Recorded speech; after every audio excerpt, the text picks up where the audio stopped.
Bienvenue à cette brève présentation des fonctionnalités de recherche de télélisting.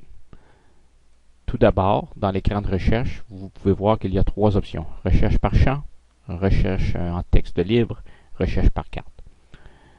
Débutons. Lorsque vous cherchez un numéro de téléphone, vous pouvez tout simplement l'indiquer dans la case ici et automatiquement les résultats seront affichés. Lorsque la ligne est affichée en blanc, comme celle-ci, et qu'elle est disponible dans le bottin téléphonique page blanche, nous vous affichons le nom, l'adresse ainsi que le numéro de téléphone. Lorsqu'il est en blanc, cela signifie qu'il est possible de l'appeler. Il n'est pas sur la liste des numéros de téléphone exclus. Si nous utilisons un autre numéro,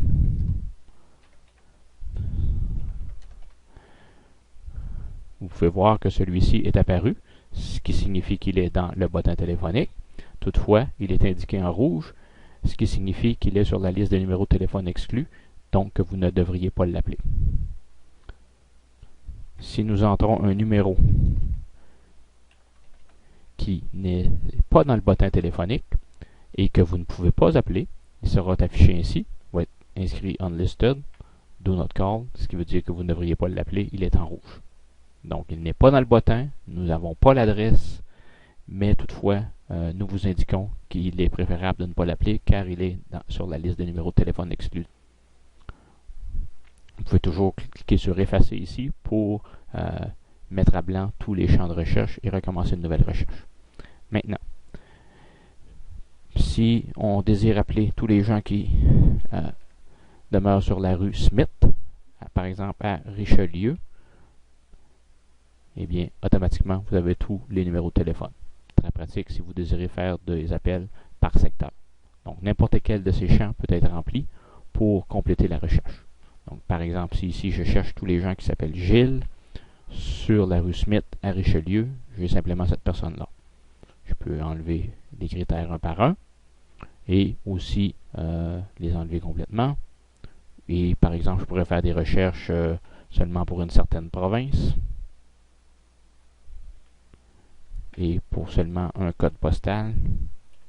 Je peux y aller aussi avec les codes postaux. On n'est pas obligé d'entrer les 6 caractères. On peut y aller graduellement. Donc, si vous cherchez pour un secteur, comme vous pouvez voir, au fur et à mesure que je tape, les résultats changent. En tout temps, vous pouvez aussi cliquer sur exclure LNNTE. Ce qui arrive à ce moment-là, c'est que la liste va vous montrer seulement les numéros de téléphone qu'il est possible d'appeler. Maintenant, si par exemple vous désirez faire des recherches pour des propriétés dont les mandats sont expirés, il est toujours possible de le faire simplement en utilisant le code postal et le numéro de porte. Par exemple, ici, j'ai cette demeure-là qui est expirée, J4Y0J3, J4Y0J3, et le numéro de porte qui est le 4680. À ce moment-là, je sais que je peux l'appeler, que son numéro n'est pas sur la liste des numéros de téléphone exclus. Donc, la façon de faire chercher des expirés, vous pouvez tout simplement y aller avec le code postal, le numéro de porte.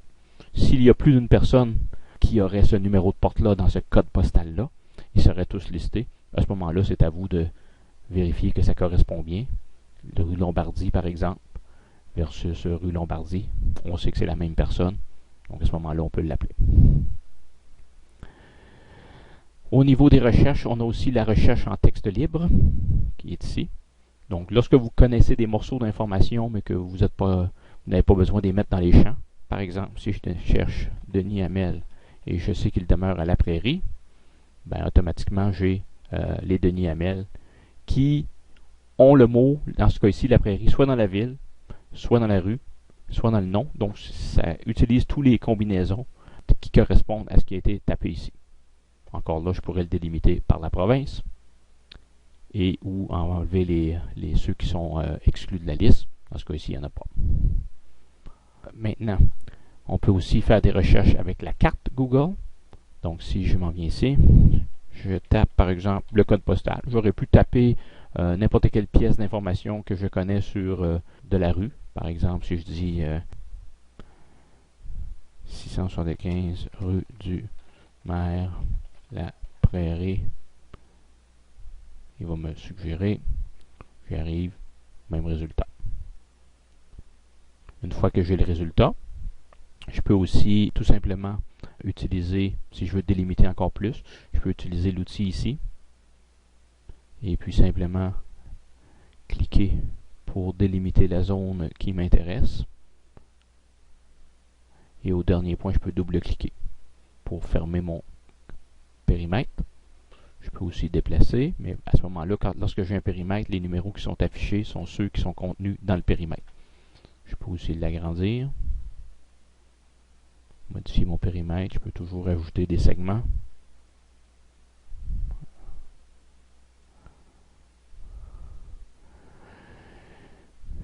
Je peux zoomer out. Et si j'ai terminé avec mon segment, je peux toujours recliquer dessus, il va s'effacer.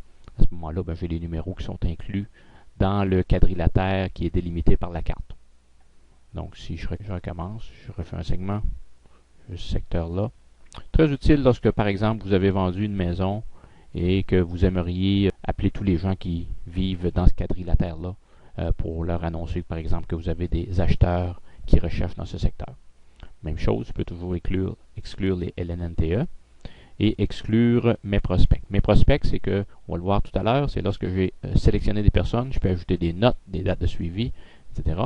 Et ils vont être affichés d'une couleur différente dans le bottin, comme ici on voit des verts et des mauves. Donc si je les exclus, à ce moment-là, les enregistrements qui sont présentés sont ceux pour lesquels je n'ai jamais eu aucune activité. Très pratique lorsque vous faites des démarches d'appel pour pas contacter nécessairement les gens que vous avez déjà contactés. Maintenant, dans tous les éléments de recherche, une fois que j'ai mes résultats, je peux tout simplement cliquer sur l'enregistrement. À ce moment-là, on vous affiche la carte, un endroit pour mettre des notes. Vous pouvez les catégoriser et on va tout voir ça. Donc ici, je peux par exemple prendre mon petit bonhomme. Je peux d'abord faire un Street View qui me permet, par exemple, lorsque je parle aux gens, de dire vous, c'est bien la maison noire, la maison brune, etc., le quartier, donne une idée du quartier. Vous pouvez toujours aussi le refermer. Vous pouvez donc le déplacer. Maintenant, vous pouvez mettre vos notes. Désire vendre en février. Je peux m'ajouter une tâche. Je veux le rappeler. Je ne sais pas, moi, le 30. J'ajoute la tâche. Ce qui va arriver, c'est que cette tâche-là, une fois qu'elle est dans mon calendrier, il y a aussi des messages, des e-courriels qui sont envoyés tous les matins pour vous rappeler les tâches à faire. Donc, j'ajoute ma note. On a aussi la possibilité d'avoir des scripts d'appel. Donc, si vous ne savez pas ou vous voulez préparer votre script d'appel, vous pouvez les pré-entrer dans le système et ils vont apparaître à cet endroit-là. Vous pouvez aussi créer des catégories. Toutes ces catégories-là, vous pouvez en ajouter autant que vous en voulez. Vous pouvez les renommer, simplement aller dans modifier les catégories. Et puis, vous pouvez aussi dire quelle sorte de prospect est-ce que c'est. Est-ce que c'est un prospect intéressant, aucun potentiel, ils vous ont dit qu'ils ne sont pas intéressés, ou ils vous demandent de ne plus les rappeler. Donc, tout ça peut être ajouté ici. Maintenant, pour terminer, dans tous les écrans de recherche, vous avez aussi le bouton Action qui vous permet d'imprimer cette liste-là. Donc, si je le fais, vous allez avoir la liste qui apparaît automatiquement. Vous pouvez imprimer, pour ceux qui désirent travailler avec papier. Donc, si je refais ma recherche, je peux toujours en tout temps aussi imprimer, exporter vers Excel, exporter vers MojoCall ou créer un envoi de carte vocale avec les résultats. La carte vocale est un autre service que Télélisting offre. Mojo étant Mojo Dialer qui vous permet de faire générer des appels automatiquement plus rapidement lorsque vous faites du démarchage. Maintenant, pour tous les gens pour lesquels vous mettez des notes ou des activités, leur dossier va se retrouver dans l'onglet Mes prospects. Et c'est ici donc vous avez un résumé de tous les gens ou les dossiers de tous les gens pour qui vous avez parlé. Vous pouvez utiliser faire des recherches. Donc si vous voulez les gens que vous sur la rue du maire pour qui vous avez fait des recherches, vous pouvez dire tous ceux dont la tâche est en retard ou qui sont dus par exemple cette semaine. Ou si je reviens en retard, tous ceux que j'avais des activités à faire, je peux cliquer dessus. Je vais voir que j'avais un suivi à faire le 26 décembre. Lorsque le suivi est complété, je peux toujours le cocher. Et puis là, il ne sera pas éliminé, il se garde dans mon historique. Toutefois, je ne recevrai plus d'alerte sur cette personne-là.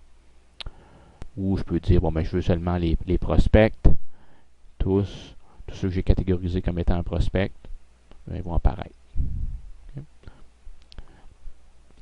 Donc, ça complète la présentation de la recherche dans Télélisting.